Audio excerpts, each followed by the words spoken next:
Tom and I have never been in this room together before. Have you ever been in this room? Yeah, No. And we were asked if we wanted to have microphones before this talk. We both said, no, we will project. Now I see the room, it's slightly bigger than I anticipated. So do tell us if you can't hear, please, people at the back, and we will do our best. Because this is a Faber event and we're both Faber authors, my question to you is, do you remember becoming a Faber author in 1967? And if so, why did you choose Faber as the publisher of your plays? Not only do I remember it, it was one of the most important things that had ever happened to me in my entire life. And I don't know whether that needs any explanation, but the fact of the matter is that for the kind of writer I wanted to be, and the kind of writer I wanted to be friends with, and so forth, and the kind of writer whom I had venerated, Faber was the publisher of choice. If I'd been working for, I don't know, Collins, I would have known that anybody who showed up at my office had been turned down by Faber, because was it just Eliot? Did Eliot mean a lot to you? An enormous amount, yes, absolutely. And did you go to Queen Square? I don't think I was a Faber author when Faber were still at Queen Square, but I don't think I ever went there. I used to point my finger at Eliot's window. I didn't know which window it was. I just pretended I knew which. And I told many people from my mother downwards, that's where T.S. Eliot sat. I think I kept on actually saying that kind of thing after he was dead. And, so you already get the idea that Faber wasn't just being published, it was being published by Faber. Yes. Yes, I felt the same, though I was signed to another publisher in my early days, a perfectly reputable publisher, but not Faber. And I transferred to Faber after 2 or 3 plays. So I feel sad that I'm not completely Faber, but you are. Well done. Before I had 3 short stories in a Faber book before I had a play. Oh, I didn't know that. So you're already a Faber author. Well, I don't know if Faber thought that, but there was a thing called introduction, and I was in introduction 2, I think, and subsequently there was introduction 3. And the people who were in introduction 1, I think, included Ted Hughes. There are probably people in this room who know the answer to that. And there were, various really interesting writers. It was supposed to be what it said it was, an introduction. So we weren't well known, on the contrary. And I was absolutely thrilled. There was a man called Frank Pike. Anybody here remember Frank Pike? A few hands up. Who was a sweet man. And he wrote to me when I was living in a bedsit about 200 yards from where we live in London now.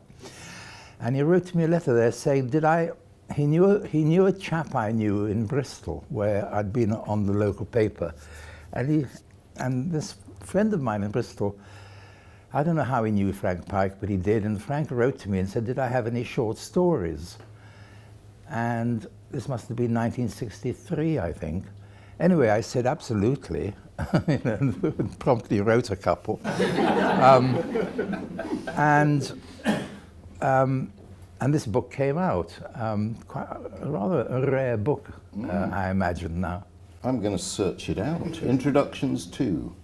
No, just not T-O, 2, figure 2. Yes, yeah. Yes, no, I'm sorry for my pronunciation. Well,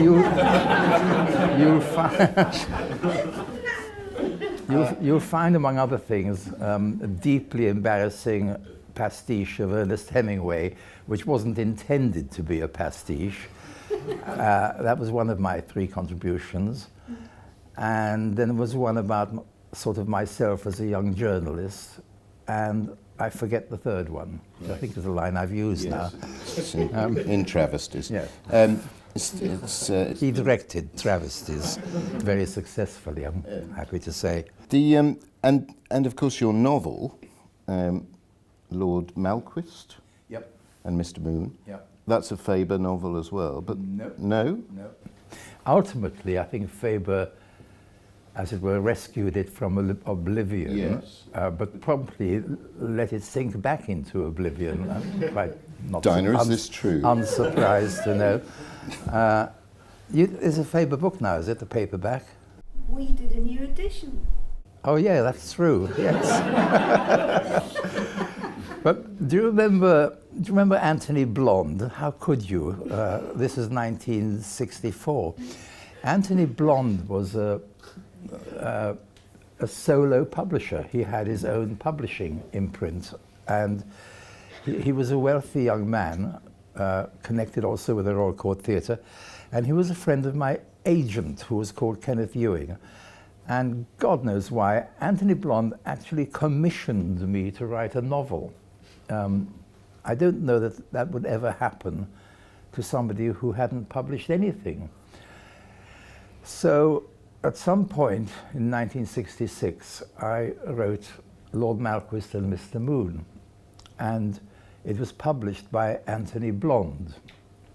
I don't remember much about what happened, except that I so hated the dust jacket, I offered to pay to replace it, which I suppose is what writers do. They get the wrong end of the stick like that. And I went into Foyles to check out the Lord Malquist situation, and discovered that there were 12 copies of my novel on one of the tables in Foyles. So I went back in a couple of weeks and discovered that there were now 13. So I sort of realized that my book had entered into a kind of time warp where people were leaving it at bookshops, and when they got to a certain number, the bookshop would give it back to Anthony Blonde, who would then, as it were, turn it into lead and melt it down, and that was my book. However, I used to get, I don't know who'd have sent me this, but I used to get a piece of paper showing how many copies it had sold. And there was one extraordinary moment where it sold about 700 copies in Venezuela. Well, you can see what's happened to Venezuela since then. But it was a mystery, and I think people who I can hear myself and feel in myself a slightly discreditable attitude towards this novel of mine, because very often early work is something in which writers slightly distance themselves from. And until you mentioned it just now, it had escaped my mind that actually I had this novel published then. I've now got fond of it because it's a Faber book now, of course. But that's, yes. Yes. Where were we? Well, what I wanted to ask you is, because one of the great Faber lists is their poetry list. Yes. And I think of some other playwrights who have written poems and poets who have written plays, such as T.S. Eliot. Are there any Stoppard poems that might be published, or shouldn't be published, or will not be published? Over the years, I occasionally would write a poem for domestic consumption. And it wouldn't ever have occurred to me to even wish it to be published. No, they're kind of, it's a personal thing, isn't it?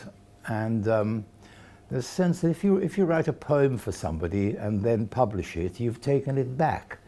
Yes. And I never felt that way. Right. About them. So the answer is that my poetry writing life is in the future and possibly imminent, actually. Did you revere Eliot as a poet? I did. I mean, it was embarrassing, you know. I'd kind of reference phrases from early Eliot in sort of pieces I was writing for the local paper. And I really, one of the things which we have to kind of remind ourselves is that when I was, and not me, anybody, when I was discovering things like Eliot's poetry from the teens and early 20s, well, it wasn't actually very old. It seemed to be coming to me from misty antiquity. I mean, look, we're all helping to celebrate Faber's 90th anniversary. Faber have been a publisher for longer since they published me than they'd been before they published me. I mean, quite a lot longer. And it's a kind of trick that time plays on one's brain. So the kind of attitude, response I had to The Wasteland or Prufrock, it was a kind of reverence for something which was, as it were, wreathed in generations of attention and admiration. I'm not saying that I keep up with poetry. I do not. I don't know whether you have the experience I have, that I conscientiously begin to read pretty much every poem that turns up in the TLS, or the London Review of Books, or the New Yorker. And I'm absolutely merciless about them. If I don't get it in 4 or 5 lines, I move on. I don't study and work out what I'm missing. I'm very conservative, I would think, yes, I mean, my modernism and my modernisticness is a conservative one. Yes, I think my modernism ends at about 1940, and I can't really take anything after that. Have you written poetry? Well, I discovered Beckett at a young age, so I would say in my juvenilia is prose poetry, which is even worse than poetry. It's just sort of paragraphs of Beckettian prose poetry, yes, but I couldn't call them poems. Well, I mean, I don't want to give the impression that I dismiss anything which doesn't rhyme or scan. That's not what I meant at all, which is a quotation, by the way, from Eliot.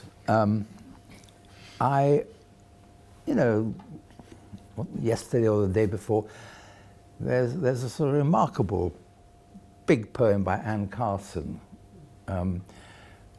who writes in a way that I can't, as it were, see what's happening, but something tells you whether to respect the writer or not. I find it may be arbitrary and unfair, but that's how I operate as a reader. I would very, very much like to write a good sonnet, and I never have. Right. Very hard, I would have thought, the sonnet. Yeah, but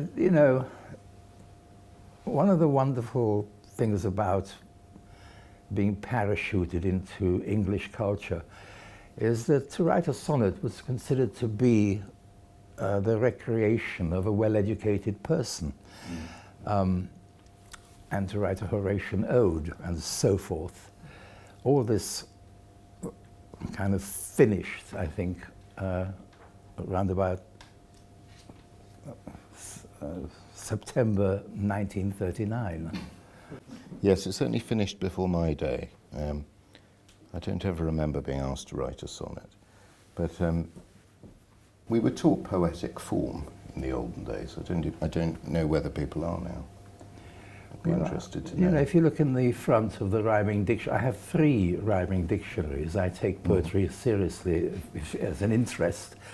And in front of them, you find that there are rules and names for rules in poetry writing, which I would love to think are alive and well. Mm-hmm. I don't know that the discipline which that might imply in a hopeful poet still exists, because the glorious freedom of announcing that the rules have changed to the point where there may not be any rules anymore soon has the backlash that nothing then after that seems to have an authentic value that you can judge on some criteria which are rational. Mm-hmm. And maybe the criteria ought not to be rational when it comes to poetry. I'm making this up as I go along, can you tell? Did you, when you were starting out, had you written short plays or sketches prior to Rosencrantz, or was that a one-off first play? No, it wasn't. Actually, from when I first wrote a play to Rosencrantz and Guildenstern opening professionally was 7 years. Mm-hmm. The first time I wrote a play, and here, once again, I sort of refer to my earlier comment about detaching oneself from early work. But I wrote a play in 1960. I was living I had a bedsit in the house of a wonderful family in Bristol. And I just sort of sat there around the dining table when everybody had gone to bed, and I wrote this play. And it then led to another play, a sort of sketch, which turned into a play called The Real Inspector Hound. But again, it took years for it to turn into that. There's a certain justice in thinking of Rosencrantz and Guildenstern as being my first play, but technically it's not so. It's a good story, though, isn't it, that it is? Yes. What was the first play called? The very first? When I wrote it, I think it was called, it was either called A Walk on the Water, or it was called Enter a Free Man, because it changed its title, but I forget which way around. And it's on in Russia at the moment, to my consternation. I don't know how that happened. I mean, it sounds awful, but I stop people who want to put that play on. It's a unique predicament, it seems to me, amongst writers. The playwright's predicament is unique in that something you write when you're young can return to haunt you, if you're lucky, again and again. Rosencrantz has been revived many times, many times since you first wrote it. And whereas for a novelist or a poet, early stuff can be sort of buried away and forgotten about, never talked about. But plays, if they're successful, come back and back and back. And I've experienced it to a very minor level. My first play was, I can't remember, 20, 25 years ago. But when it gets revived, as it does occasionally, it's a very strange feeling. To Dealer's Choice. That was your first play. Yeah, that really was. And it's very strange to encounter your younger self in middle age, in my case. I wonder whether you feel that with each revival, well, you felt that with Travesties, I know, that we talked about that, how odd it is to have written the play from the perspective of the young man in it. And now here it is all these years later, and you've become the older man in it, as it were. Yes, well, our experience of travesties actually was quite instructive for me because although I've always claimed that I don't feel possessive about the text that the director encounters, I have been pretty possessive. Directors have to have a damn good story if they want me to change anything which matters. But Patrick and I actually changed a lot of important things in the structure of that play to its advantage. That doesn't mean to say that that's what ought to happen to it next time if there is one. That's not really how things work. But for the group we were working with and the venue we were working in, nothing much was at stake to try something which one didn't have to own later. And it was terrific, actually, quite liberating for me because I don't know if anybody saw Travesties a year or two ago now, but I remember you coming to me and saying, well, it's really a pity that the Lenins aren't in the first act at all after the prologue. And I said to you, yeah, it is, isn't it? And went on with my life. Whereupon he showed me how they can be inserted. And you know, we have to sort of say that about writing for the theatre, because it's not something you can say about writing poetry, I would have thought. No, I think it's a lovely thing about being a playwright, is that with each production, you can have another look, have another swipe, but you can do it safely because you don't have to publish that version. I always think the play is what is published, and I've republished, as Dinah knows to her horror, I've republished some of my plays 3 or 4 times. I know you have too. We're fiddlers, whereas you know, Harold Pinter or Beckett, they write a play, that's it, and it's not going to change a comma. But I'm with the fiddlers because I am one, because I like the fact that you can go back, tidge something, change it a bit. If you like it in the production, you might stick it in the next published text. If you didn't like it so much, you don't bother.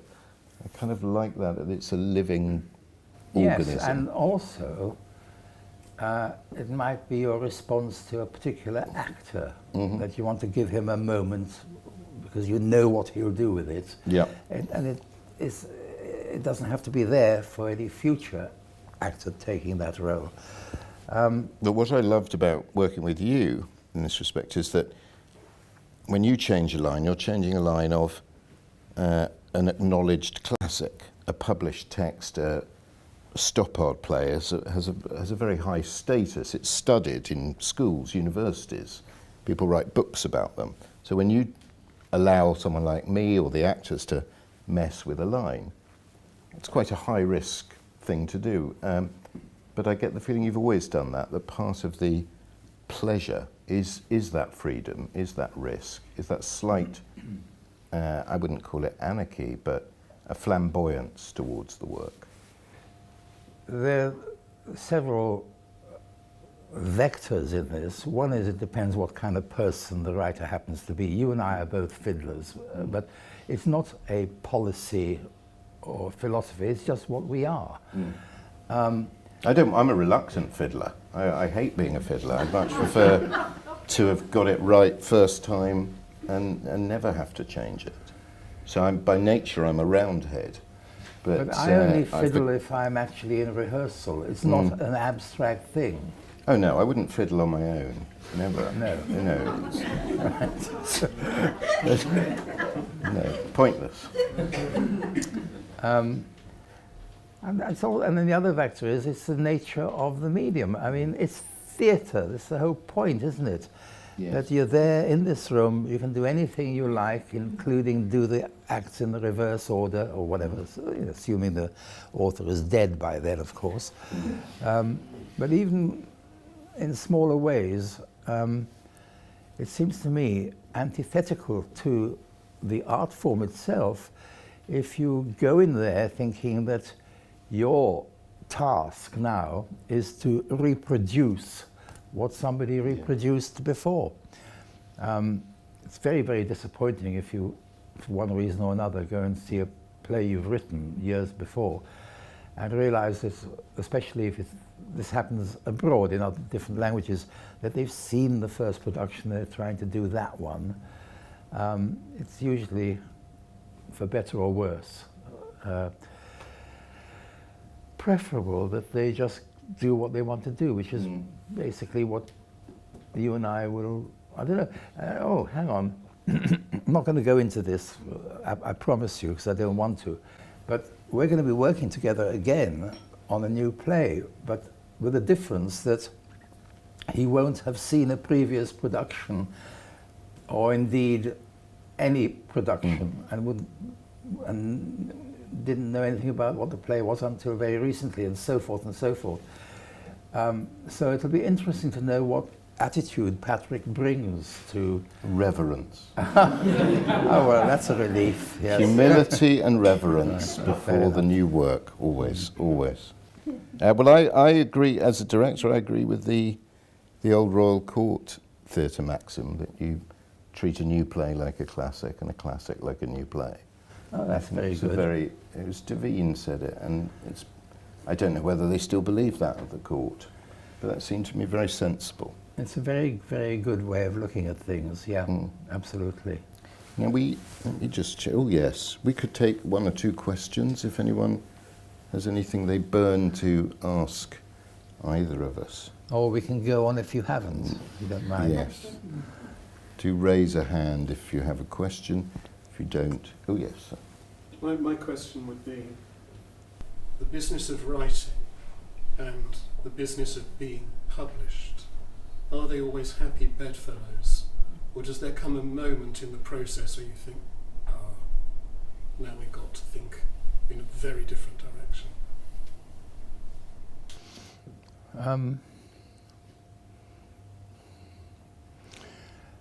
I mean, from when I was little,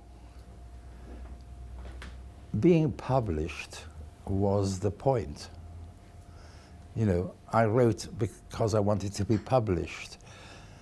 That sounds like a rather disappointing confession now as I hear it out loud.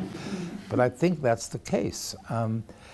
I was absolutely agog about the bound volume, the hardback, the book. I used to think that the best of all possible worlds was not to be a writer, but to own a bookshop. And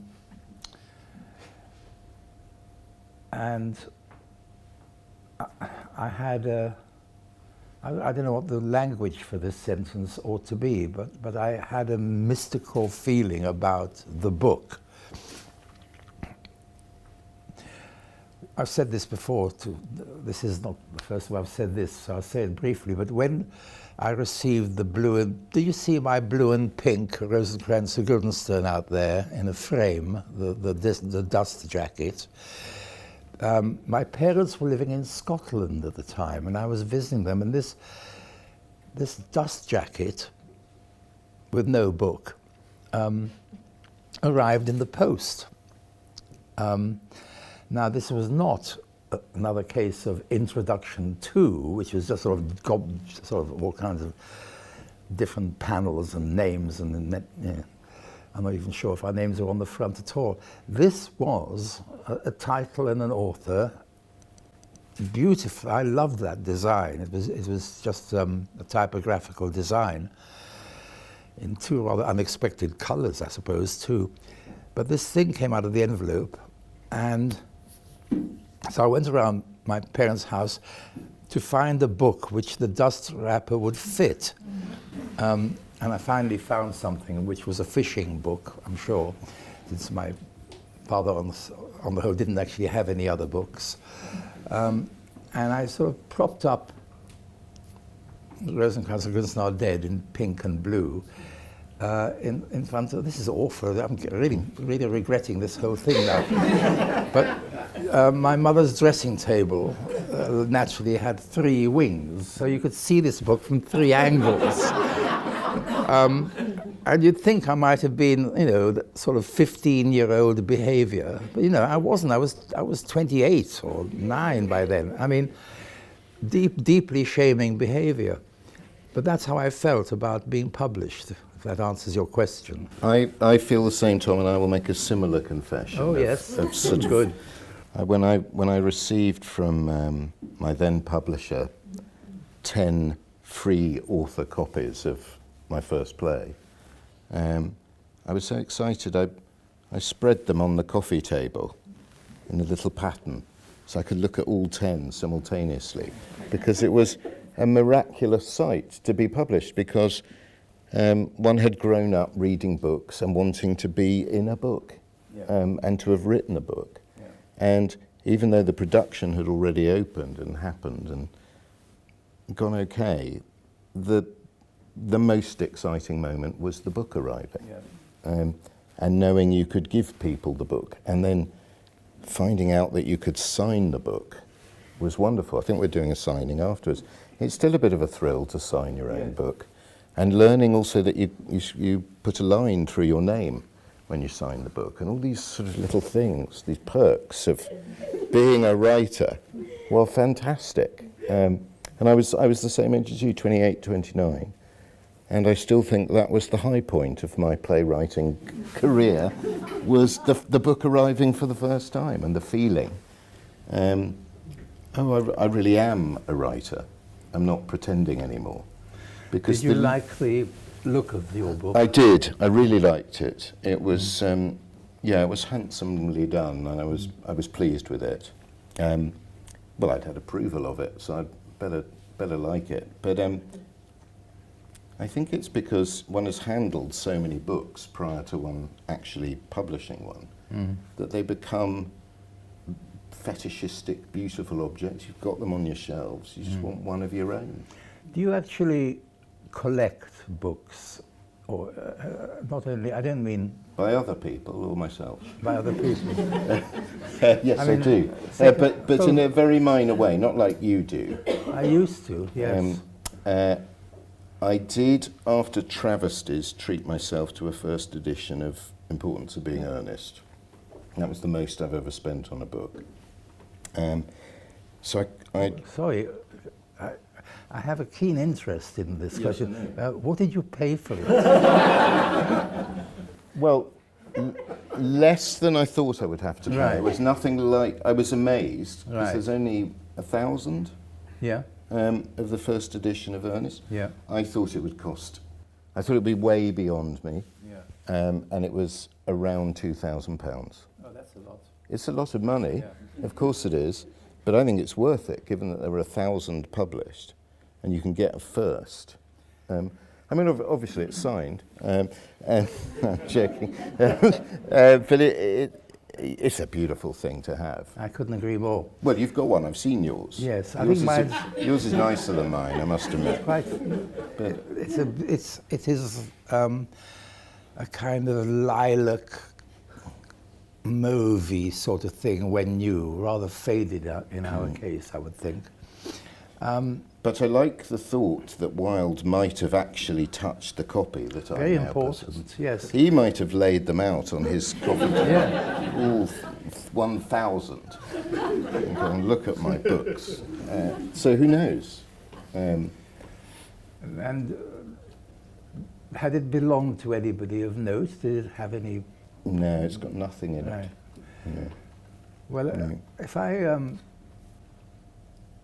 certainly there was a time. I'm not quite sure if it would be true at this moment, but if I were restricted to having one first edition of a play, I would pick The Importance of Being Earnest.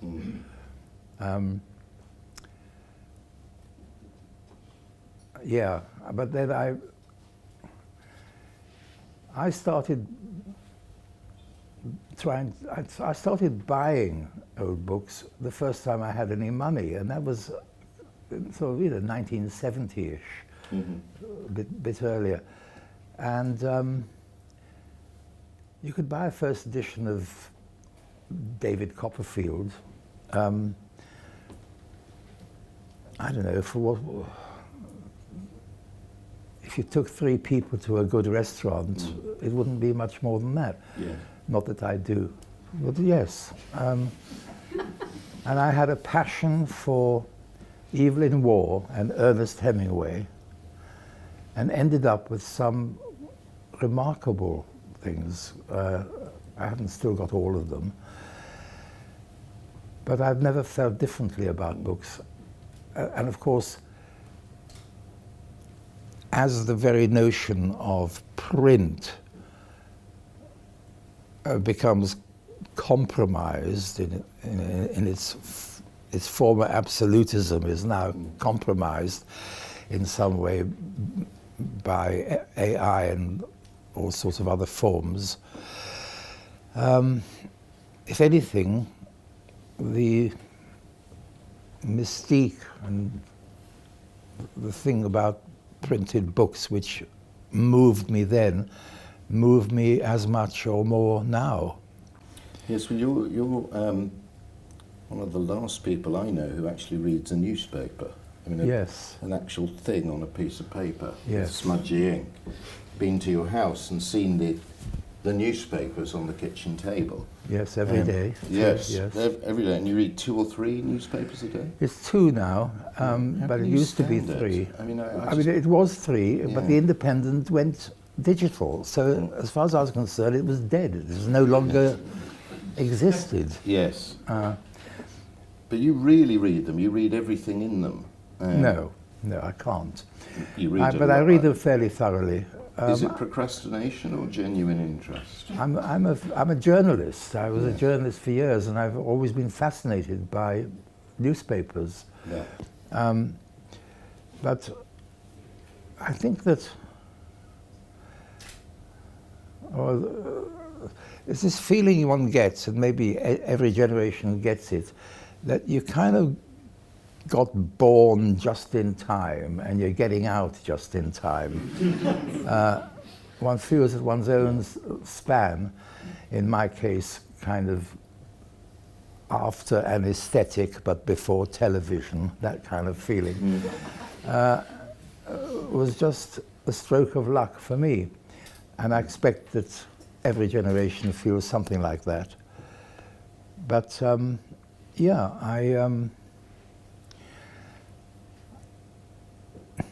I was on newspapers when they were printed in exactly the same way as Northcliffe's papers would be printed in the year 1900. So the whole thing of the smell of the molten lead that made the types and the forms, that was the world that I lived in every day. From the age of 17 and for about 5 or 6 years. It imprinted on me an attitude towards journalism and journalists and journals, which was, clearly romanticized, but at the same time felt.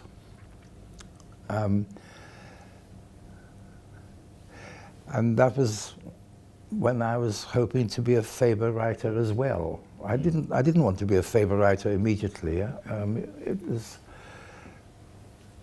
I guess, around about 1960, early 60s, the idea of entering the world of the published book progressively occupied my whole being. Any other questions? Yes, sir. I've been very interested in you both talking about your veneration for Faber and individuals, Eliot and others. And it occurs to me that both of you are in a position where a lot of people will venerate you maybe not as much as Eliot, I don't mean to insult you, but nearly as much as Eliot. For instance, when I did my A-level in Hamlet, I remember struggling with it, my English teacher giving me Rosencrantz and Guildenstern. My son is about to do A-level, guess what, Rosencrantz and Guildenstern. And their attitude, his attitude and other attitudes, and maybe my attitude to you both, would be of a certain veneration for you. And I wonder how you both, and perhaps maybe more you, Tom, because of a particular way that some of your later plays deal with this idea of what it is to be a human being and what it is to think through those issues.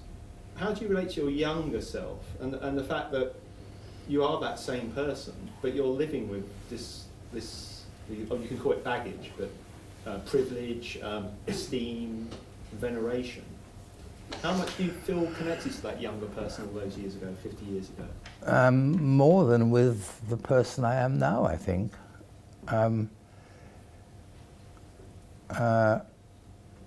It's actually quite difficult to even sort of consider how other people feel about one. I don't.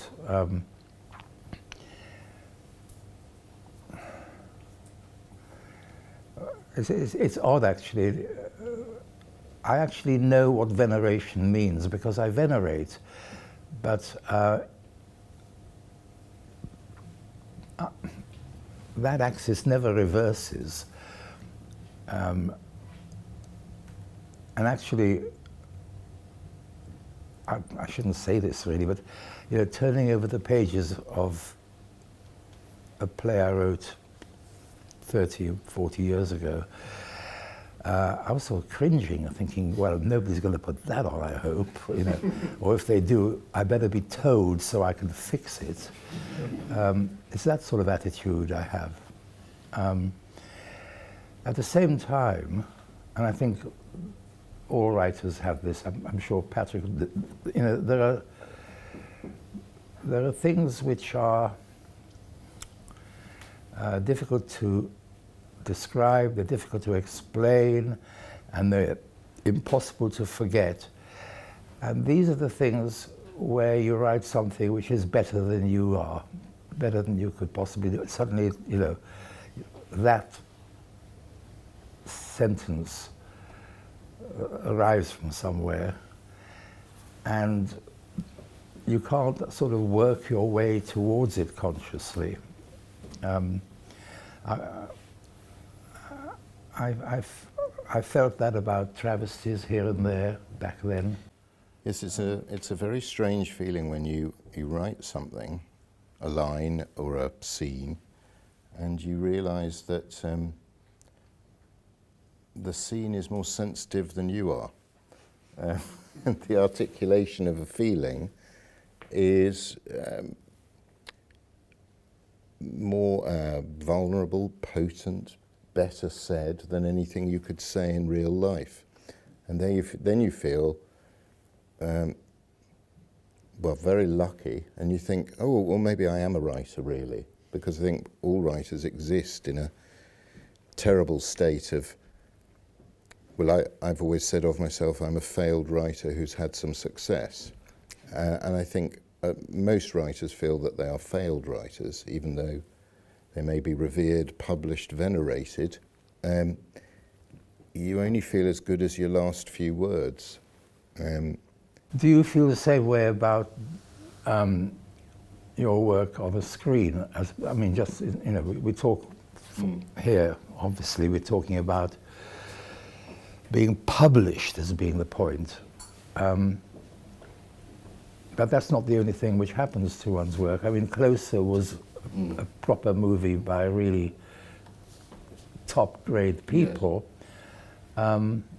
Did you get excited by it? Oh, it was a fun ride. It was great. It was a wonderful experience. But it's someone else's experience. I was the source of it. But and did I you was along publish for the ride. I didn't publish the screenplay because it was pretty much the play. And that was the conversation I had with Mike Nichols, was I wanted to write a sort of movie version of it. And he said, no, I want to do the play. So it was very easy. To address your question, the thing that happened to me vis-a-vis Tom, which is to do with reverence and study and how strange life is. When I was 14, I saw a production of Travesties done by older boys at the school I was at. And then when I was 19, 20, I was at university studying the work of Tom Stoppard and remembering that production that I'd seen that had sort of inspired me to start reading the work of Tom Stoppard. And then when I was 28, 29, Tom Stoppard came and saw my first play and my second play. And he was on the board of the National Theatre, and he liked my play, and he was really nice to me. And suddenly I knew Tom Stoppard. And I'd have a few lunches with Tom Stoppard every now and then. I thought, oh no, I know Tom Stoppard. And then years later, I directed a Tom Stoppard play and got to know him a bit better. And I look back on it and I think these are a series of miracles. How did this ever happen? But it's why all writers get in the game, I think, is because they want to be like their heroes. They want to give pleasure like the people who gave them pleasure. They want to pay it back in some way. And they just want to feel what it's like to be on that horse in whatever capacity. And that's why one feels proud to be published by Faber, because the tradition goes back. You feel part of a tradition. So when you talk about reverence, I think, Tom's got his heroes still, just as Harold Pinter revered Beckett and Joyce, and he had his heroes. Tom will have his, I have mine. Tom happens to be one of them. But it's a sort of, you never feel worthy of the praise because the people who came before you were so much more worthy, I think, is how all writers feel, wouldn't it? Patrick did more than one Pinter play, one very recently, but I remember he did The Caretaker while Harold was alive and well. So it's an opportunity to ask him whether it was I or Harold Pinter who irritated you more during rehearsal. Do you want an honest answer? Yeah, definitely, yes. Well, of course, Harold had been an actor and a director. Yes. So he knew all parts of the... This is a long way round to saying Harold was easier to work with than you, Tom. But for a very simple reason, not a word of the play changed. There was no dialogue in that respect. I showed him, there was never a conversation about changing the play, though he did cut a paragraph. I remember one day he phoned me and he said, I've got something very important to tell you, Patrick. I said, oh, God, what? He said, I'm going to cut some of The Caretaker. And I said, really? Wow. He said, yeah, I'm going to cut about 8 lines. It's on page 57. But for him, that was a massive deal. I said, why are you cutting it, Harry? He said, it's no good. You don't need it. It was the bit when Davis talks about, it was something to do with Davis talking about one of his nightmares or he couldn't sleep, or there's endless stuff about that. He was right. But Harold was very easy to work with because I can't explain it, but you and I we'd got into the locker room with the play, and so we'd changed bits, and so you'd given me greater access. I think because you'd let me in further than Harold would ever let a director in, it meant you had more to lose, because we were sort of going, well, here's a version of Travesties you won't have seen before. I think the stakes were higher for you.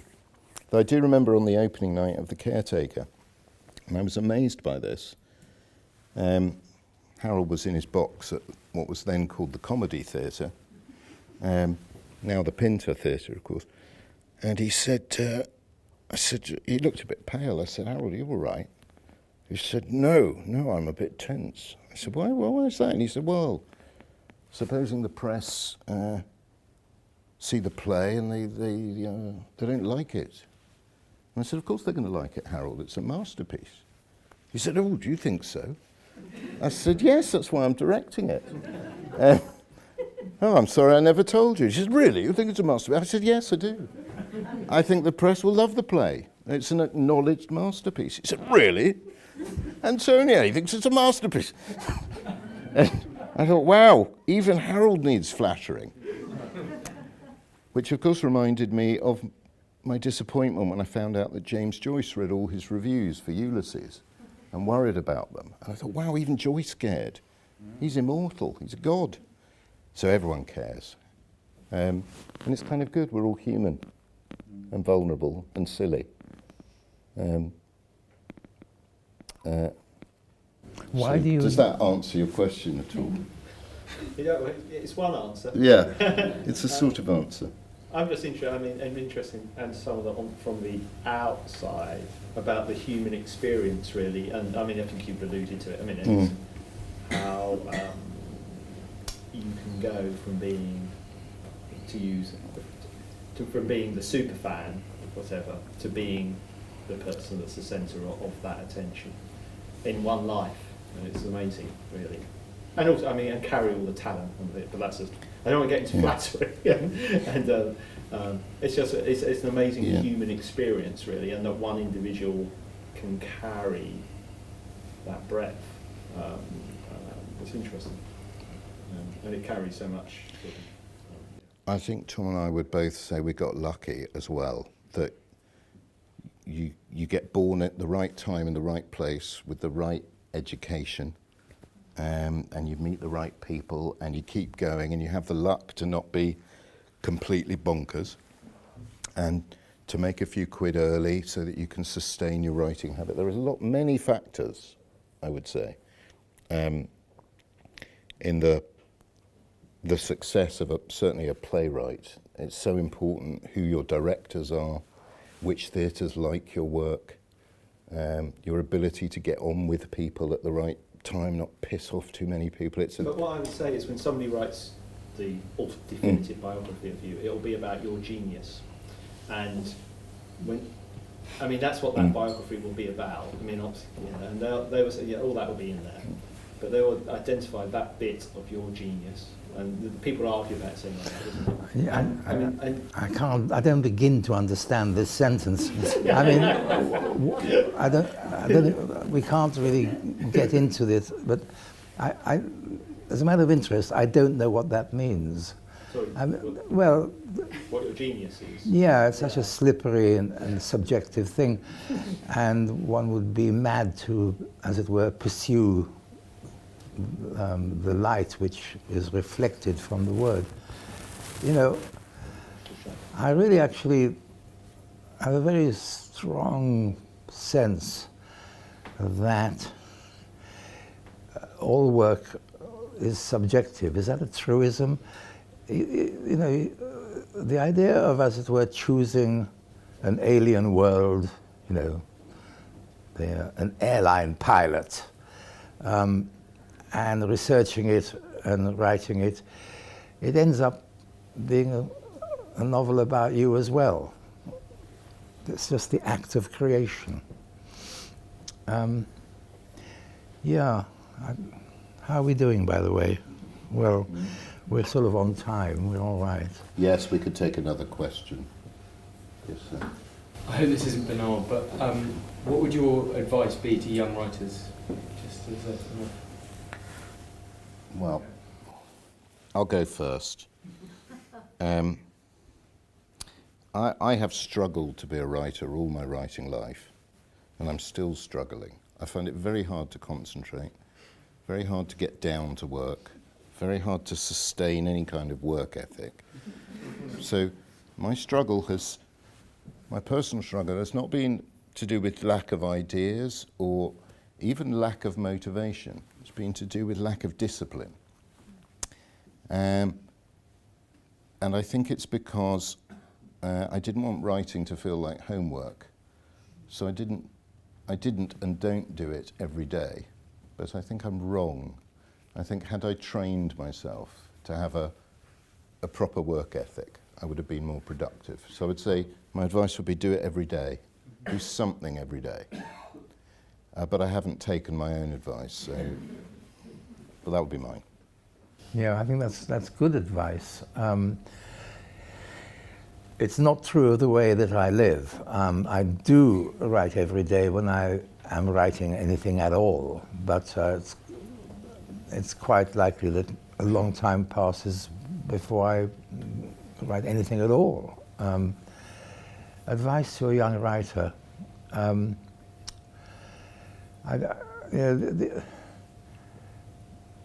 The only thing I can offer, actually, which is a version of this, the only thing I can think of offering is that it won't actually happen until it's on the page. In other words, you don't become a writer by thinking about the very first sentence that you intend to write. You don't become a writer by, as it were, having a kind of minuet dance with the whole idea of writing something.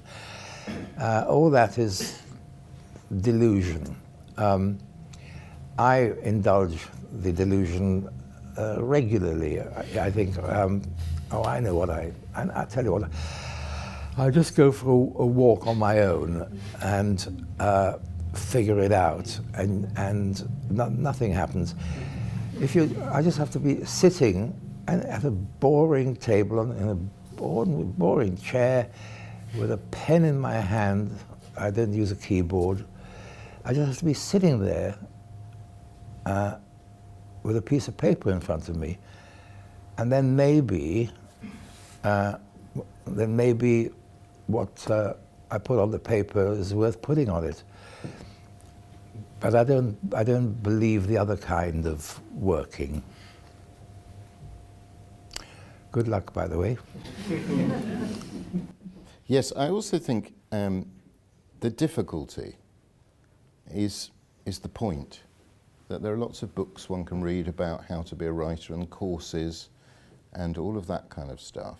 But I think actually the really hard bit where you're going from being not published to being published, that 2, 3, 4, 5, could be 10 years, is sort of the point, because the struggling years where you figured out how you're going to get from 0 to something are terribly important. And I don't look back on my struggling years with any nostalgia or pleasure. It was horrible. But I do think they matter.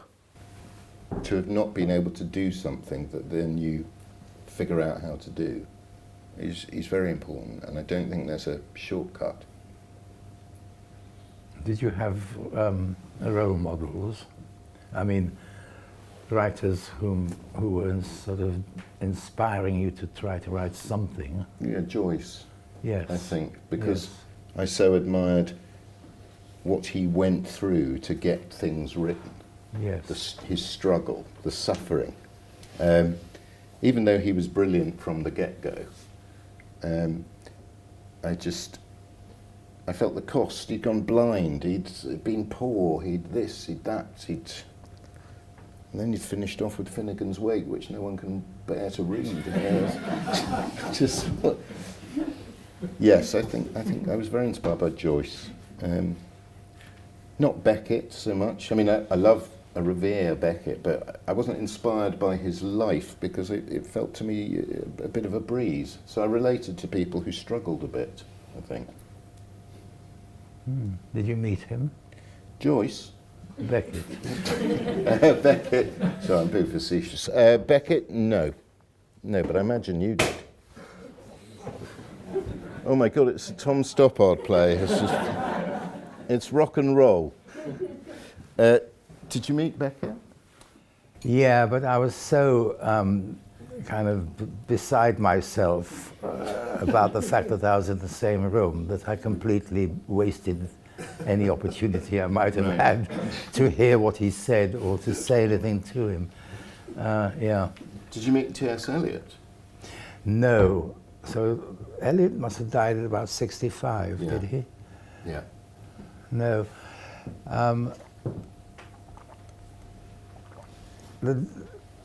So who was the hero who you did get to meet? Who was someone who you revered and thought, wow, I'm in a room with so-and-so? Well, I was pretty kind of impressed by meeting Harold. Yeah. I was frightened of him. But the sort of person that whom I did meet, but never wrote the thing I wanted him to read. That's a sort of painful thing. Mm. And that was Isaiah Berlin. And I didn't write The Coast of Utopia in time for him. You know, this wonderful, what is it? Is it Evelyn Waugh about the rat on the counterpane? Is it Evelyn Waugh? I don't know. Someone here must know. That's, yeah, you know, to actually write a book and give it to the person, it somehow put Waugh in mind of simply the dead rat you discover on the counterpane, which a terrier, hoping that you will love the terrier, sort of leaves on your pillow. And so I would have liked to have left my dead rat on Isaiah Berlin's counterpane. And it was a big dead rat. It was a trilogy, wasn't it? 3 dead rats, in Yeah. fact. One more question? Yes, sir. Oh, I thought you were asking a question, but you were scratching. Yeah, yes. With me, I was wondering, England is now leaving, I believe, the European Union, Brexit, which has run now for several years. Mm. And the parliamentarian says it's the most important issues British politics since the Second World War. To which extent does that influence selection of topics, themes in your production? Becoming an isolated country again, closed from Europe, does it have any? In my case, no. I mean, it's not where I kind of get, that's not where it comes from. Wherever, I don't have a lot of wonderful ideas for plays. I never have had. I'm just working on one play at a time with nothing to follow it. So I don't have lots of these ideas for decent plays. And it's because what I need from an idea isn't something that you can save up and cut out of the paper, I don't think. Also, if that question means would you see your way to writing a play about the Brexit situation, the honest answer is not at all, no. It doesn't do for me what needs to be done for me to want to write a play. I feel very sad about Brexit. I mean, truly mournful that it's going to happen. And I do think it's a disaster, but as with Tom, I'm not that kind of writer. There are many writers who can turn their mind to an idea or a thing that they care about. I'm just not one of those. I have to wait for something to hit my unconscious that demands to be written, which is why I haven't written very much. But it's waiting and being alert for that thing that happens to you that makes you think, oh, I'm going to have to do this one. I can't avoid it now. But it's not Brexit. Though as a citizen, I'm passionately concerned with it, but not as a playwright. Just as a matter of interest, what would you have asked that gentleman behind? It sort of follows on in some respect. Ah. Can you tell us anything at all about the new work that you tantalised us with before that Patrick is going to direct? I'm in the middle of a play about a family, and the story goes over a lot of years. I mean, like, 60 years or more. And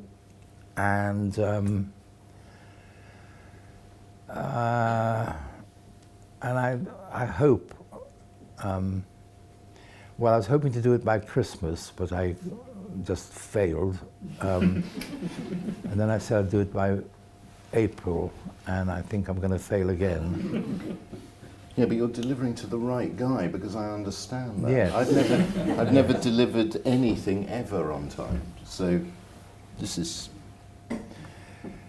Well, you know, I'm just plugging along. And it's funny, actually, because I haven't talked to Patrick for weeks and weeks, not about the work or anything. So he's actually been very, very well mannered about it. And we didn't actually meet until just before we came to this building, a few minutes. So we haven't talked about it at all. But the moment you've all gone, I'll have to kind of decide how much of the truth he should be telling. You don't have to tell me anything. No, exactly. Yeah, well, thank you very much anyway. Thank you very much for coming, everyone.